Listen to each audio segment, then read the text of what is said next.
right, today we're going to go over the bipedal adaptations that we see in humans.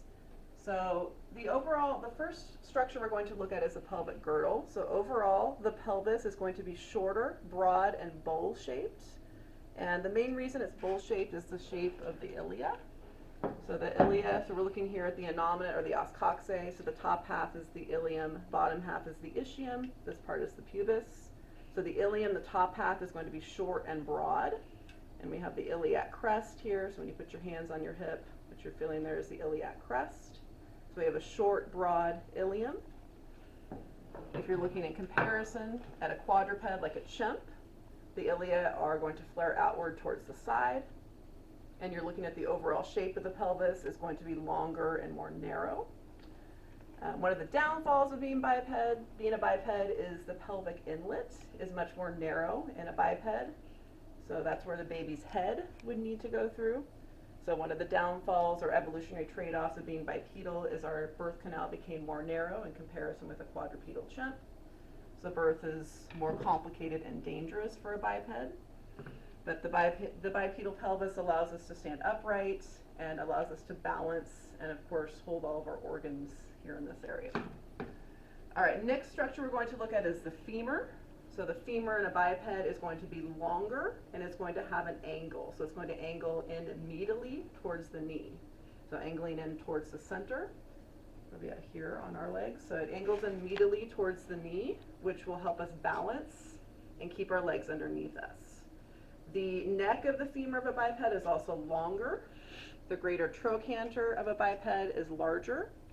There's also a feature on the back. So when you're looking at the posterior view of the femur, this ridge here is called the linea aspera. So that's where all of the ligaments and tendons attach for the quadricep muscles and the gluteal muscles here.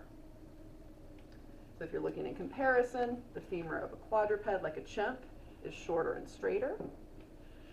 The neck of the femur is not as long, and the greater trochanter is not as developed.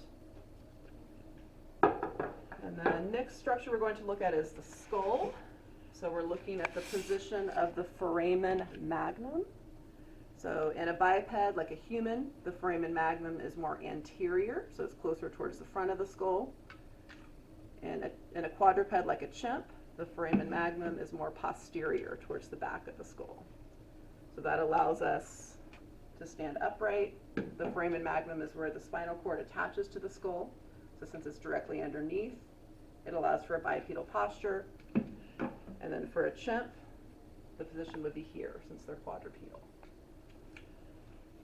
All right, next structure is going to be the foot. The foot of a biped has a non-opposable hallux. The hallux is the big toe. And the phalanges, the toe bones, are also shorter because we're looking for stability. And we have this double arch to our foot as well. And we have a more developed calcaneus that allows for more stability as we're walking.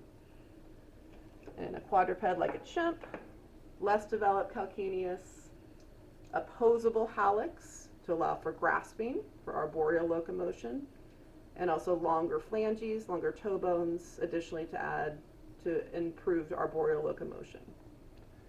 And then just to give you guys a little preview of what's going to be coming up in Lab 14, 15, and 16, we'll look at some of our ancestors. This is the pelvis of Lucy.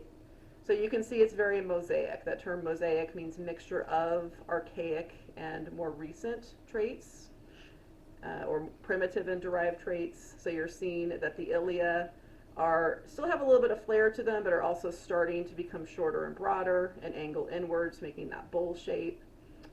And you can see the femur does have that angle, but it's not quite as angled as what you might see in a full biped like a human.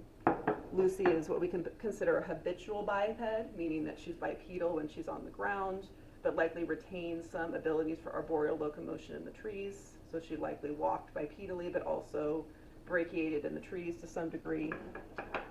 And then farther along in human evolution, we've got Homo erectus. So we can see the Homo erectus's pelvis. We're getting even closer to that bowl shape. The ilia are becoming short and broad and starting to form that bowl shape. And the femur of Homo erectus is pretty derived, pretty modern. So you can see that it does have that full bicondylar angle, longer neck of the femur, developed greater trochanter, and also the linea aspera on the back. And this is the foot of Ardipithecus ramidus. So this dates back 4.4 million years ago. So you can see this is a very, very early biped, a habitual biped. So Ardipithecus, just like Lucy, likely retained some ability to be arboreal and locomote in the trees. So you're seeing opposable hallux, longer phalanges. So you're seeing that there's a transition. We don't go overnight from quadrupedal to bipedal. There's a transition that occurs that takes millions of years as we adapt fully to bipedal locomotion.